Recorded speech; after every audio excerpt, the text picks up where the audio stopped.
Growth of the Maratha power.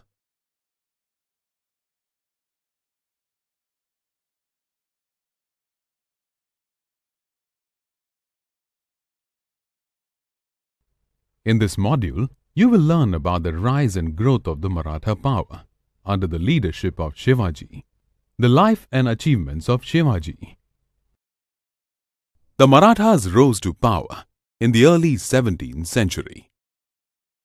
Till then, the Marathas were chieftains serving the kingdoms of Ahmednagar, Bijapur and Golconda.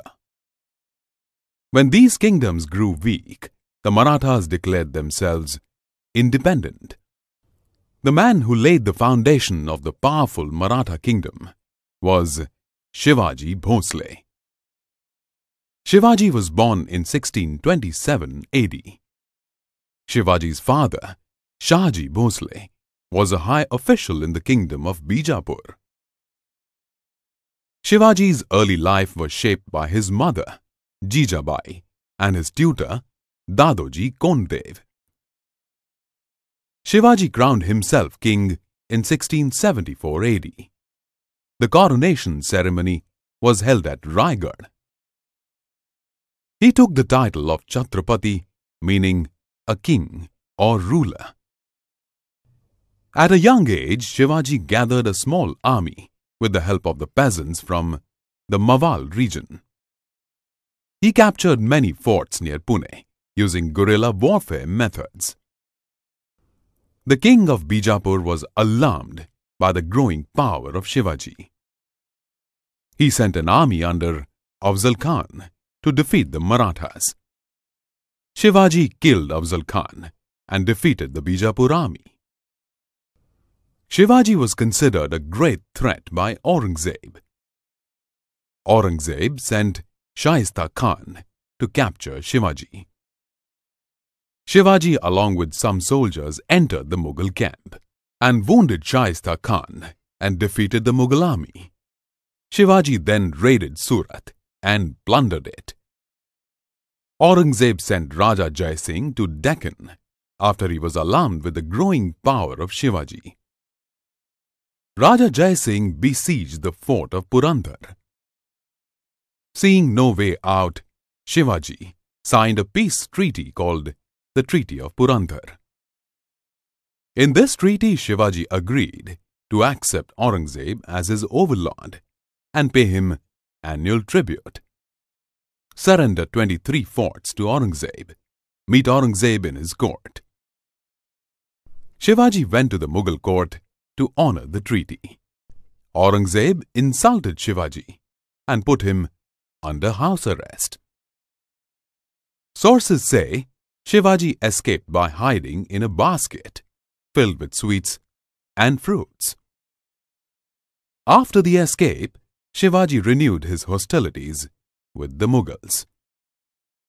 During the reign of Shivaji, the Mughals and the Marathas never met in battle.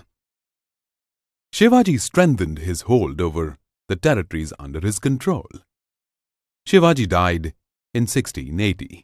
Leaving behind a powerful kingdom. Shivaji was a successful administrator.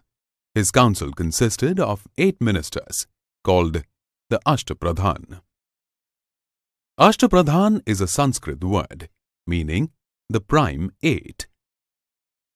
The 8 ministers in Shivaji's council were the Peshwa, the head of the council and in charge of the General Assembly, the Senapati, Commander-in-Chief of the army, the Nyayadhish, in charge of justice, the Amatya or Majumdar, in charge of finance, the Pant Sachiv, General Secretary, the Sumanta, in charge of foreign affairs, the Mantri, head of intelligence, the Pandit Rao or Dandadhyaksha, in charge of religious matters.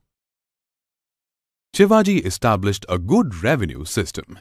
He collected 2/5 of the produce from the territories directly under him. 2 taxes that were collected from the territories which were not directly under him, which were Chauth and Sardeshmukhi. Chauth was 1/4 of the total land revenue that the farmers paid the kings of the territories. Shivaji collected this tax in return for not raiding these territories. Sardeshmukhi was a tributary tax, which was an additional 1/10 of the land revenue paid to the Sardeshmukh, or chief of the Marathas. The infantry and the cavalry were the two main divisions of the Maratha army. The soldiers were properly trained and disciplined. Special officers were appointed to look after the forts controlled by Shivaji. Shivaji had a navy to guard the coast. Let us now recap all the important points that we have covered in this module on the growth of Maratha power.